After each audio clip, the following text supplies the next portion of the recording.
Hi guys! Welcome to my vlog. Okay, so karon nga kabuntagon is ato ang question is Bible quiz.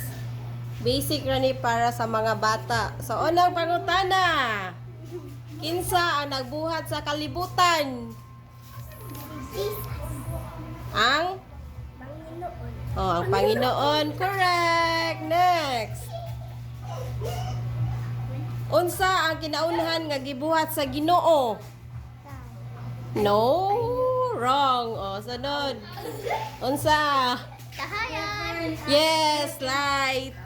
Ang kahayag mo unang gibuhat sa Ginoo. Sunod nga question. Kinsa ang unang lalaki o babae nga gihimo sa Ginoo? Si Adan ug si Eva. Okay, very good. Asa nagpuyo si Adan og si Eva? Asa?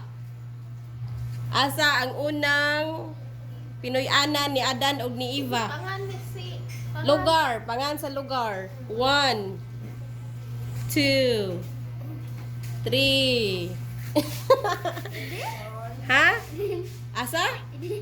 Garden of Eden. Okay, correct.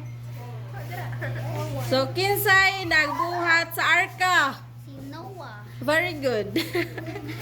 Sunod. How many of which animal did Noah take on the ark? Tagpila ka parisan ay tagpila ka buok sa matag mananap ang gipas. Oh, duha. Correct. Dalihay. Kinsa man tong propeta nga gitukob sa isda? Kinsa man? Oh, gitukob sa isda. Si 1 2 No.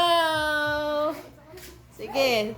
Kinsa ang prophet nga gitulon sa isda or gitukob sa isda? Joshua. No. No. Uy, nuguchi. Kinsa? Okay, si Jonah. Okay, sunod. Asa man gihatag asa nadawat ni Moses ang 10 commandments? sa Ginoo.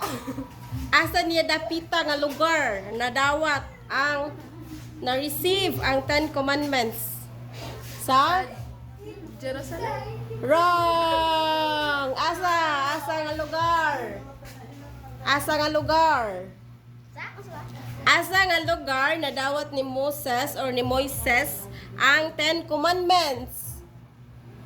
Asa nga dapit? Pass na lang. Asa? Pass? Mount Sinai. Correct. Sa Mount Sinai. Okay.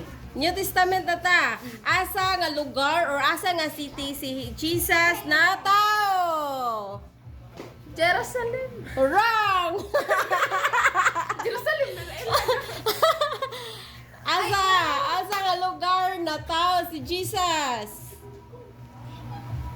1 2 Asa nga lugar si Jesus na tao? Pagparungti kay ako yun, sir. Asa?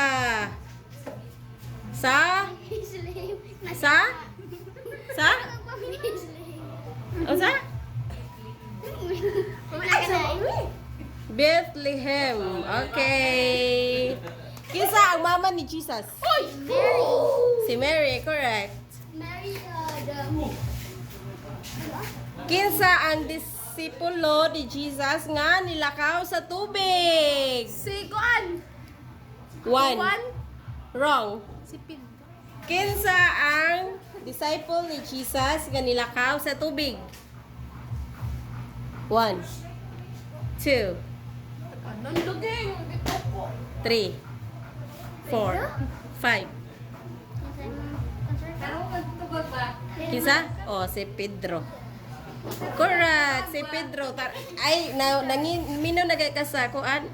Sunod. Pila ka isda o pila ka pan ang gihatag or gipikas-pikas ni Jesus ngadto sa 5,000 ka mga tao. Balik ko na ko, pila ka isda o pila ka pan ang pikas-pikas ni Jesus para ipakaon sa 5,000 ka mga tao. Pila man? 1. 5,000. Wrong. Hindi pa ka. 2. Kanang 3. Aw. Pila ka isda o pila ka lima pan? ka bread, ang sa duha ka isda. Correct. Yes. Okay, 5 ka pan o 2 ka isda. Kinsa man nagbautismo ni Jesus? Si Juan. Correct. Okay, unsa ang pinakauna nga book sa Bible? Hoy, kung. Pinakauna nga book sa Bible? Genesis. Correct, Genesis. Ang katapusan nga book sa Bible, unsa man? San yun sis? Sa unsa man? Sabo man eh. Ha? Wa ka kabalo? Unsa gani? Unsa dito bag? Pinadayag. O pinadayag to anay, nag-apil-apil na. So, that's all for today. Bye-bye and God bless everyone.